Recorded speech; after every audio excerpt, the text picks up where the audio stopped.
This is first lecture I am recording. We are going to learn about light. What is light? Light पढ़ने से पहले हम ये जानें कि ऑप्टिक्स क्या होती है। जो लोग बोर्ड या फिर प्रिपरेशन वाले स्टूडेंट हैं, चाहे नीट की तैयारी कर रहे हो या जेई के या फिर बोर्ड के लिए, वो लोग इस लेक्चर को स्किप कर दें, क्योंकि इस लेक्चर को मैंने ऑप्टोमेट्री के सिलेबस के हिसाब से रखा है। तो इसमें हम लोग लाइट को अलग तरीके से पढ़ेंगे। चीज़ें कुछ कॉमन होती हैं, लेकिन आपके लिए वो ज़्यादा बेनिफिशियल नहीं होगा। तो ऑप्टिक्स क्या होती है? Optics is a branch of physics which deals with properties of light and its interaction with matter. Okay, ये फिजिक्स का ही एक ब्रांच है जिसमें हम लोग लाइट के प्रॉपर्टीज के बारे में पढ़ेंगे।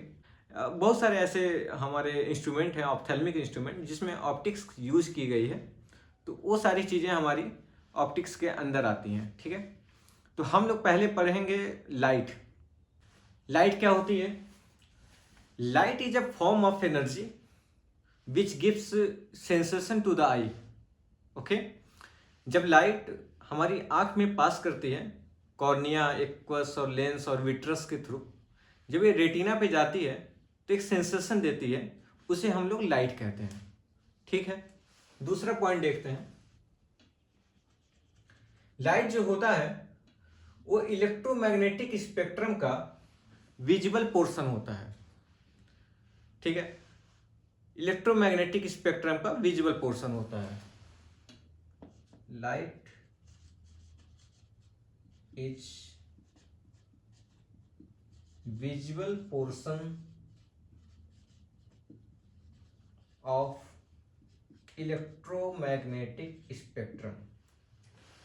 अब इलेक्ट्रोमैग्नेटिक स्पेक्ट्रम क्या होता है वो देखते हैं। वो क्या होता है, जितना इजी मैं बताऊंगा इसी को नोट आउट करते जाना, यही आपका स्टडी मटेरियल हो जाएगा और यही आपका नोट्स की तरह काम करेगा। ठीक है, ये इलेक्ट्रोमैग्नेटिक स्पेक्ट्रम है जो कि कॉस्मिक रेज से शुरू होता है और रेडियो वेव्स पे जाकर खत्म होता है। कॉस्मिक रेज सबसे शॉर्टर वेवलेंथ की होती हैं, जो रेडियो वेव्स होती हैं सबसे लॉन्गर वेवलेंथ की होती हैं। ठीक है, इसमें हमने वेवलेंथ को लिख दिया है, इसको भी आप नोट आउट कर लीजिएगा। Cosmic rays 10⁻⁻6 nanometre, in nanometre है। Gamma rays 10⁻³ nanometre, 10 nanometre X rays. UV rays में 3 पोर्शन आएंगे, UV A, UV B and UV C. इनका जो है वेवलेंथ 13.6 to 373 नैनोमीटर। फिर हमारा विजुअल रेज होता है, अभी इसको हम लोग देख रहे हैं क्योंकि यही सबसे इंपॉर्टेंट पोर्शन है। ठीक है, फिर इंफ्रारेड रेज होता है जो कि 723 से 1 × 10⁻³ नैनोमीटर वेवलेंथ की होती है। Microwaves 10⁻⁴, radar waves 10⁻�6, radio waves 10⁻⁹।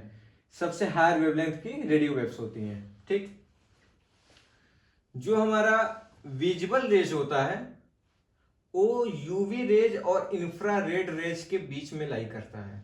ठीक है, ये चीज याद रखिएगा क्योंकि इसमें हमको 3 ही चीजें इंपॉर्टेंट हैं।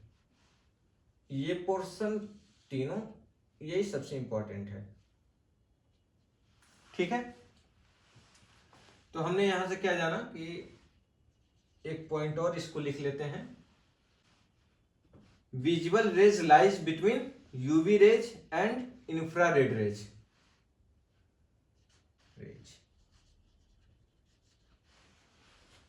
ठीक है, जो विजुअल रेज होता है ये 7 कलर में बटा होता है। सबको पता होगा, टिप ऑन द फिंगर पे ये याद होता है। विब ग्योर सबसे सिंपल फार्मूला आज तक चलता आ रहा है, VIBGYOR।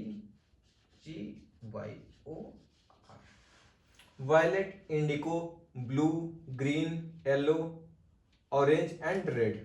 ठीक, इसमें सबसे शॉर्टर वेवलेंथ जो होती है वायलेट की होती है, सबसे हायर वेवलेंथ रेड की होती है।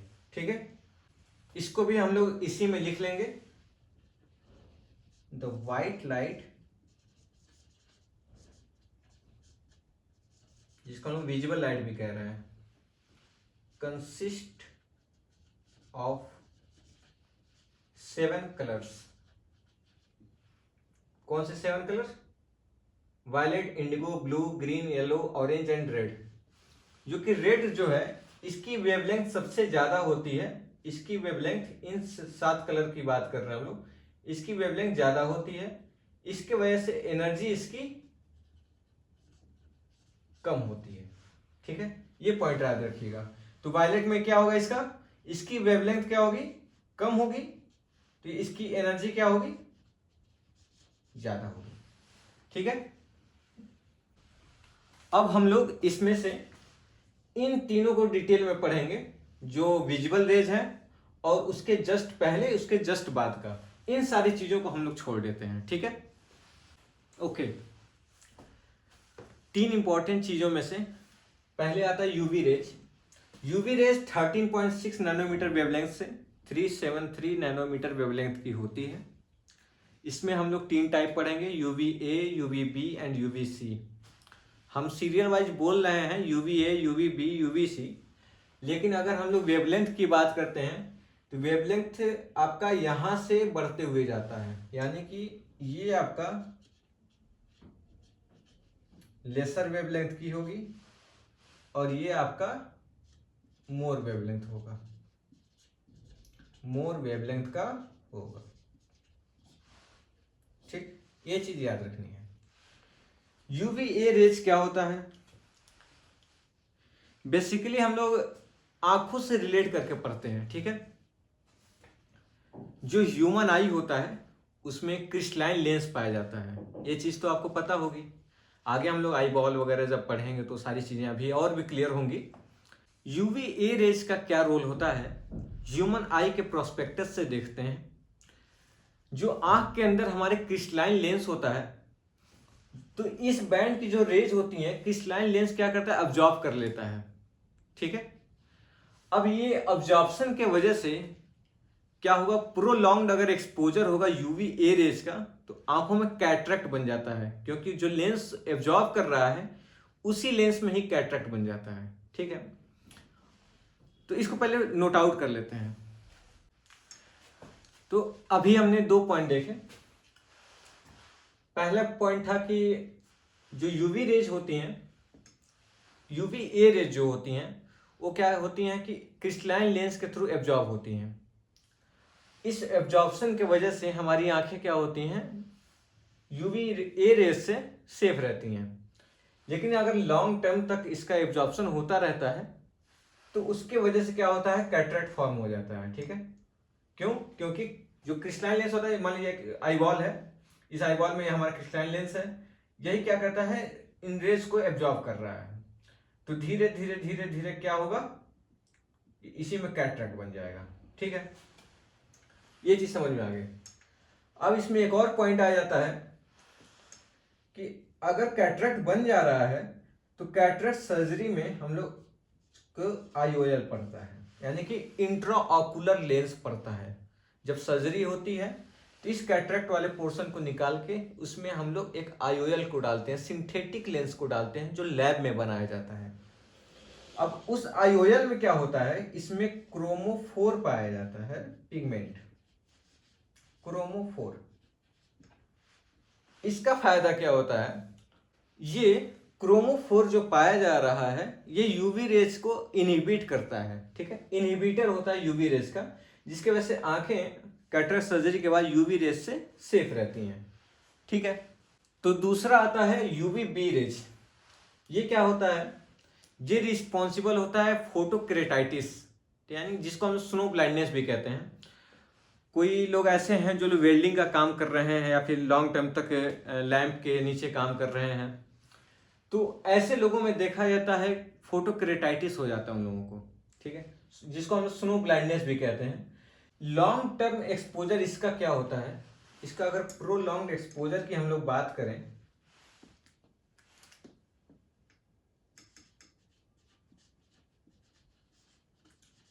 प्रोलॉन्ग्ड एक्सपोजर, इसमें क्या था, कैटरेक्ट था। ठीक है, इसमें क्या होता है, पिंगिक्यूला। टेरिजियम।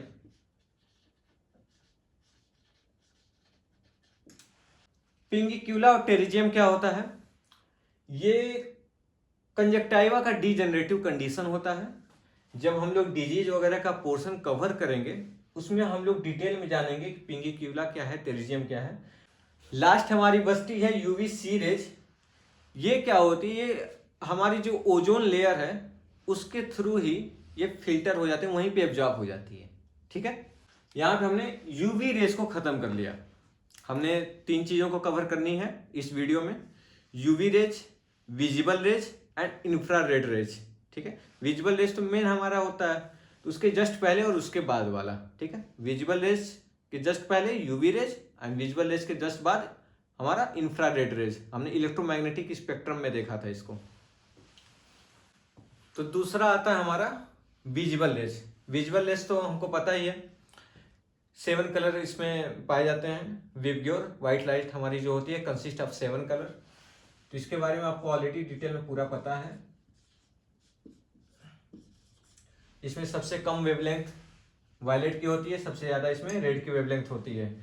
इसकी वेवलेंथ ज्यादा होती है, इसके वजह से इसको हम लोग ट्रैफिक सिग्नल वगैरह में यूज किया जाता है। ठीक है, लेकिन एनर्जी इसकी सबसे लो होती है, क्योंकि जिसकी वेवलेंथ ज्यादा होती है उसकी एनर्जी लो होती है। ठीक है, इंफ्रारेड रेज, इंफ्रारेड में भी हम लोग 3 तरह के पढ़ेंगे, ए बी सी। ठीक है, IR A infrared, B and C. ठीक, ये हमारा एक आई बॉल है। ठीक है, इंफ्रारेड ए रेज जो होती हैं हमारी आई बॉल के इंटीरियर चैम्बर में एब्जॉर्ब हो जाती हैं। इसको हम लोग इसीलिए इंफ्रारेड ए रेज को हम लोग हीट रेज भी कहते हैं। क्यों? क्योंकि हमारे आंख के इंटीरियर चैम्बर से ये एब्जॉर्ब हो जाती है। जब एब्जॉर्ब होगी तो अंदर हीट बढ़े आएगा। ठीक है, क्योंकि अंदर का टेम्परेचर बढ़ेगा, इसीलिए हम लोग हीट रेज कहते हैं। जब टेम्परेचर इसका बढ़ेगा, टेम्परेचर जब बढ़ेगा इसके वजह से क्या होता है, जो हमारा रेटिना होता है इसमें बर्न होता है। इसको हम लोग कहते हैं मैकुलर बर्न। ठीक है, तो मैकुलर बर्न होता है किसके वजह से? Infrared rays. Responsible for macular burn, इसी को हम लोग कहते हैं फोटो रेटिनाइटिस। Photo retinitis. ठीक है, जब सोलर एक्लिप्स होता है, सूर्य ग्रहण होता है, तो उस टाइम पे चांसेस ज्यादा होते हैं मैकुलर बर्न के। ठीक है, इसीलिए हम लोग सोलर एक्लिप्स में हम लोग जब भी देखते हैं तो उसको किसी डार्क ट्रांसपेरेंट मीडियम से देखते हैं, एक्सरेज वगैरह से देखते हैं, आपने देखा होगा। ठीक है, इंफ्रारेड बी एंड सी जो होती हैं वो कॉर्नियल ओपेसिटी और कैटरेक्ट के लिए रिस्पॉन्सिबल होती हैं। ठीक है, responsible for cataract and corneal opacity. Corneal opacity क्या होता है? अभी तो ये सब टर्म बहुत भारी भारी से टर्म लग रहे होंगे, ये क्या कैटरेक्ट क्या हो गया, फोटो रेटिनाइटिस क्या है, ये सारा इजी हो जाना है। ठीक है, जब सारे लेक्चर हम लोग कंप्लीट करेंगे, हम लोग पूरा ऑप्टोमेट्री खत्म करने वाले हैं। ठीक है, कॉर्नियल ओपेसिटी जो हमारा कॉर्निया है यही ओपेक होने लगेगा, तो इसी को कॉर्नियल ओपेसिटी कहते हैं, वो आगे हम लोग देखेंगे। So properties of light, time waste ना हो इसलिए हमने थोड़ा सा नोट आउट करके रख दिया है, आप इजीली इसको लिख सकते हैं। ठीक है, वीडियो को पॉज करके आप लोग इसको लिख लीजिए। अब हम देखते हैं जो पहली प्रॉपर्टी है लाइट की।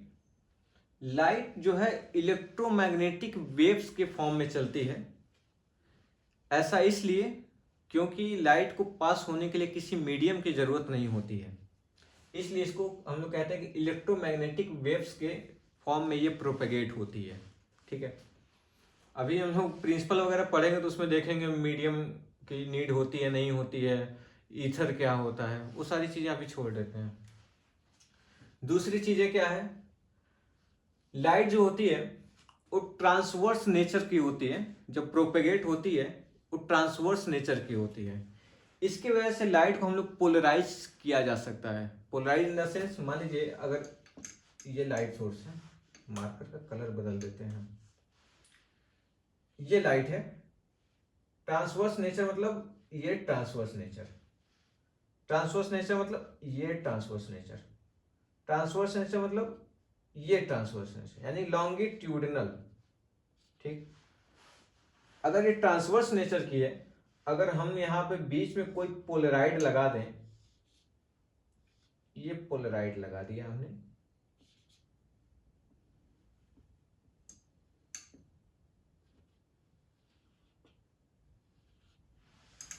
अब क्या होगा,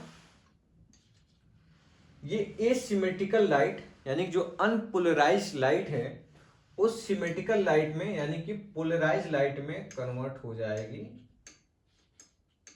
क्योंकि ट्रांसवर्स नेचर के। अभी इसी पोलराइज को हम लोग ऐसे रोटेट कर देते तो ये ऐसे ना होके हमारा ये हो जाता। ठीक है,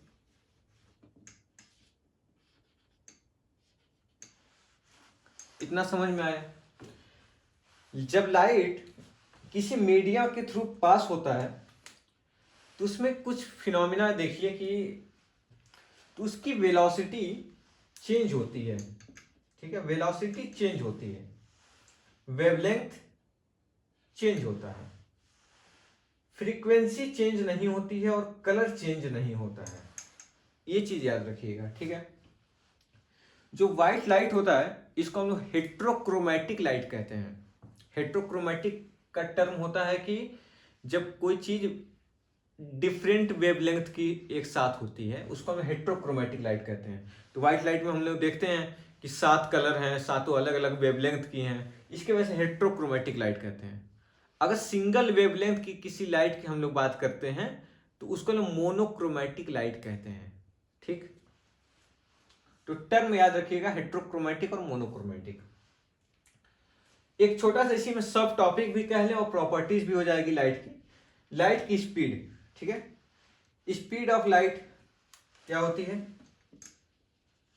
3 × 10⁸ मीटर पर सेकेंड।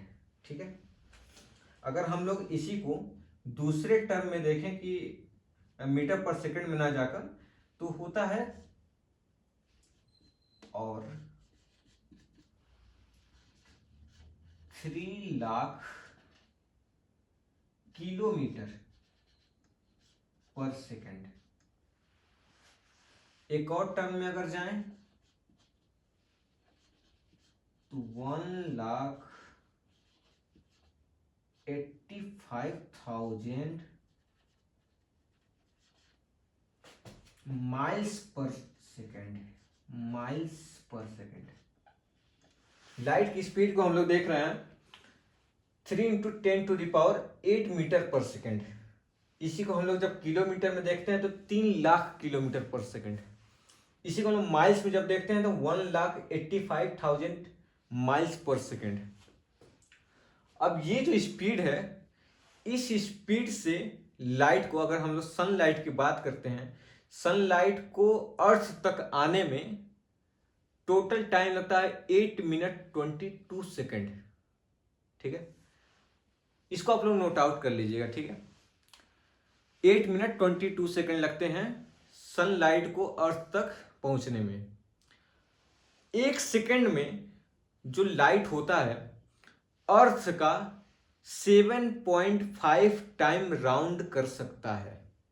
यानी कि हम लोग देखें एक चक्कर कंप्लीट होने में लगभग 0.3 सेकेंड लगेगा।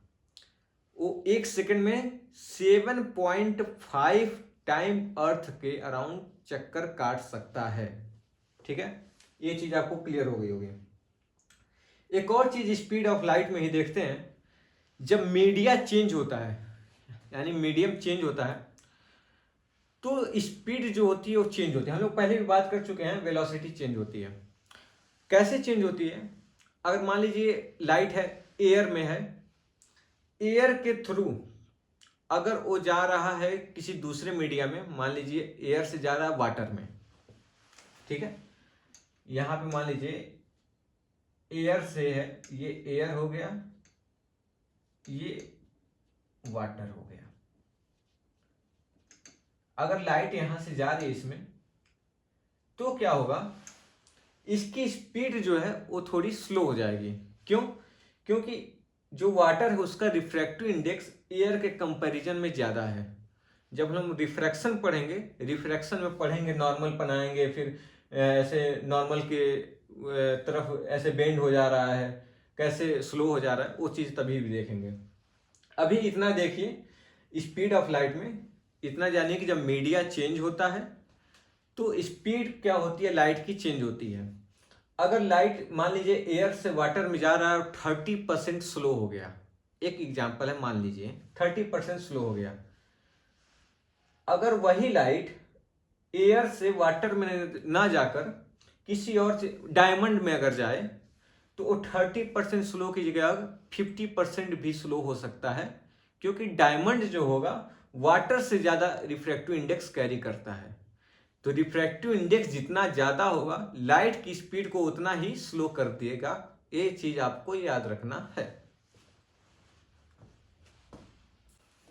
अगले लेक्चर में हम लोग पढ़ेंगे नेचर ऑफ लाइट, लाइट के नेचर के बारे में, जिसमें हम लोग पढ़ेंगे लाइट डुअल नेचर को कैरी करता है, इलेक्ट्रोमैग्नेटिक वेव नेचर को एंड पार्टिकल नेचर को।